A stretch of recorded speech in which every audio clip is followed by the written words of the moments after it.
போன கீழே விழுந்துச்சுன்னு போன் எடுக்க போனேன். நான் என்னவோ தொலைஞ்சு போன மாதிரி வாசல் தேடிட்டு இருக்கேன். சாரி சார், திரும்ப உங்களை வந்து நான் தொல்லை பண்றேன். பேரு கூட நான் தெரிஞ்சுக்காம போயிட்டேன். நம்ம நட்பு தானே முக்கியம். அது ஓகே தான் சார், ஆனா எனக்கு இந்த அளவுக்கு ஹெல்ப் பண்ணிருக்கீங்க, பேரு நான் தெரிஞ்சுக்க கூடாதா? ராஜ பராக்கிரம ஸ்ரீ சிவன். என்ன சார் இது இவ்ளோ பெரிய பேரா இருக்கு? உங்க பேரை நான் எப்படி ஞாபகம் வச்சு சொல்றது? அப்கோர்ஸ், என்ன பண்றது, நாங்க ராஜ வம்சம். ஓ பரவாயில்ல சார், நான் எப்படியாவது மனப்பாடம் பண்ணிக்கிறேன். Thank you sir. நீ ராஜவம்சமா? கொலகார வம்சம்டா நீ. கொலகார வம்சம். கொலை பண்ண மாட்டேன்டா. என்ன ஏன்டா இப்படி பாடா படுத்துற? விடுறா, அதான் மகா நம்ம போட்ட நாடகத்தை நம்பிட்டால, தப்பிச்சிட்டோம்டா. ஜாலியா இரு.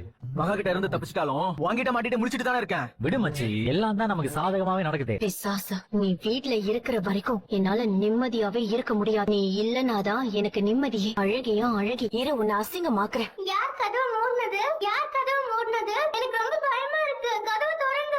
இங்க ஒரே இருட்டா இருக்கு. ப்ளீஸ் கதவு திறங்க. எனக்கு பயமா இருக்கு.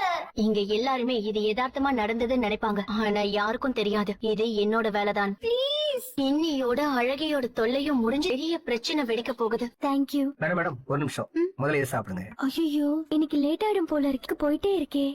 அழகி வேற வீட்ல இருப்பா. சொல்லு மகா. சூர்யா, நான் ஆபீஸ்ல இருந்து வர கொஞ்சம் லேட் ஆகும். இங்க எனக்கு ஒர்க் நிறைய இருக்கு. அதனால நீங்க சீக்கிரமா வீட்டுக்கு போய் அழகிய பாத்துக்கோங்க. சரி?